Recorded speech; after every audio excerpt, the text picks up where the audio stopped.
Shalom jemaat terkasih, kita berjumpa lagi dalam Bina Iman GKI Kristus Solo bersama saya Pendeta Daniel. Mari bersama-sama kita menyiapkan hati serta pikiran kita untuk menyimak bacaan Alkitab kita dan menjadi renungan pada hari ini yang diambil dari Injil Lukas. Injil Lukas pasal 5 ayat 36 sampai 39. Injil Lukas pasal 5 ayat 36 sampai 39. Saya akan bacakan dari versi bahasa Indonesia sehari-hari. Demikianlah firman Tuhan. Lalu Yesus memberitakan kepada mereka perumpamaan ini. Tidak ada orang yang menambal baju lama dengan sepotong kain dari baju baru, sebab ia menyobek baju yang baru itu.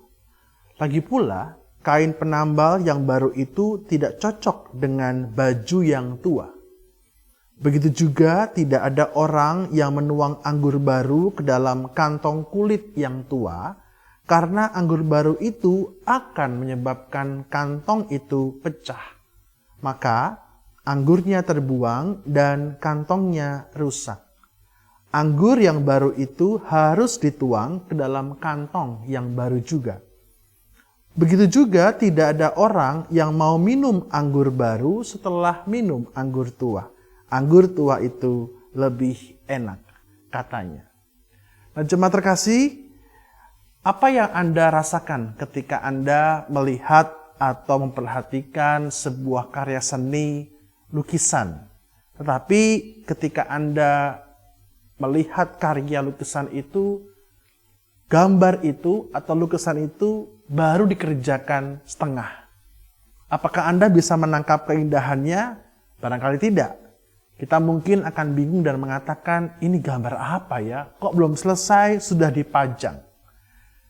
Atau apa reaksi Anda jika ketika Anda misalkan memesan sebuah rumah dan kontraktor yang Anda pesan itu tidak mengerjakan rumah dengan utuh, hanya setengah-setengah. Barangkali temboknya hanya di plester setengah begitu ya, atau catnya pun juga hanya setengah. Pasti kita akan kecewa. Anda pasti akan protes kepada kantor kontraktor tempat Anda menyewa untuk membangun rumah. Apapun yang dikerjakan dengan setengah-setengah pasti akan menjadi hal yang tidak baik. Menjadi hal yang tidak sesuai dengan apa yang ditujukan. Sama halnya dengan kehidupan spiritualitas kita. Jemaat Tuhan, kita mungkin lebih familiar dengan kata-kata rohani, kehidupan rohani. Kehidupan rohani atau kehidupan spiritualitas itu harus utuh menyeluruh. Bukan cuma hanya terlihat luarnya saja, tetapi harusnya itu berasal dari dalam hati kita. Kehidupan spiritualitas atau kehidupan rohani yang utuh itu berarti apa yang kita imani itu sungguh berdampak dalam kehidupan kita sehari-hari. Maka ketika orang itu sungguh-sungguh menghidupi kehidupan rohaninya atau kehidupan relasinya bersama dengan Tuhan, itu akan terlihat dari cara dia berpikir, cara dia menentukan pilihan, cara dia bersikap, cara dia berkata-kata, dan dalam hidup sehari-hari dia akan sungguh-sungguh menampilkan apa yang Tuhan kehendaki. Dalam Injil Lukas yang tadi kita baca bersama-sama, Tuhan Yesus menggunakan perumpamaan, cerita ilustrasi, cerita yang ingin memberikan sebuah pesan tentang kantong dan anggur, tentang baju lama dan baju baru. Dikatakan bahwa tidak bisa ketika kita menambal baju baru kita dengan tambalan dari kain yang lama. Tidak cocok.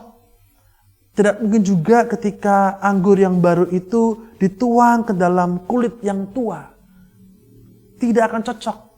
Artinya adalah Tuhan ingin menyampaikan pesan kepada kita agar hidup kita itu harus sungguh-sungguh utuh. Saat kita mau sungguh-sungguh bertobat, kita mau sungguh-sungguh ikut Tuhan, kita seharusnya membuang kehidupan yang lama kita. Kita rela atau kita berjuang untuk membuang segala sifat-sifat yang buruk yang menjadi kehidupan lama kita. Sebuah kebiasaan, sebuah karakter-karakter yang lama, yang jahat itu kita singkirkan. kita gantikan dengan karakter yang baru. Kita gantikan dengan sifat kehidupan yang sesuai dengan firman Tuhan. Kita gantikan dengan hidup yang berintegritas sebagai satu keutuhan dalam kehidupan spiritualitas. Maka jemaat Tuhan, jangan jadikan iman yang kita miliki hanya sesuai dengan apa istilahnya ya, take it for granted gitu ya. Hanya udah terima saja, diterima sebagai ala kadarnya. Seharusnya iman yang kita terima dalam anugerah Kristus, dalam kuasa Roh Kudus, sungguh-sungguh kita bangun. Kita perjuangkan untuk bertumbuh secara serius. Sehingga dalam pertumbuhan itu kita bisa menghasilkan buah-buah yang nyata. Buah-buah yang utuh, bukan buah setengah-setengah. Buah yang utuh memuliakan nama Tuhan dan juga tentunya menjadi berkat bagi sesama. Maka jemaat Tuhan, selamat untuk bertumbuh dan biarlah kita boleh punya kehidupan spiritualitas yang utuh dan menyeluruh. Mari bersama kita berdoa. Bapa yang terkasih, terima kasih untuk firman-Mu yang boleh menyapa kami. Tuhan tolong agar kami boleh sungguh-sungguh hidup utuh dan menyeluruh dalam relasi kami bersama dengan Tuhan. Biarlah kehidupan kami secara spirit ini, secara rohani ini, boleh sungguh-sungguh berdampak bagi sesama kami dan tentu memuliakan nama Tuhan. Terima kasih ya Bapa, kami berdoa demi nama Tuhan Yesus Kristus. Amin. Shalom, Tuhan berkati kita.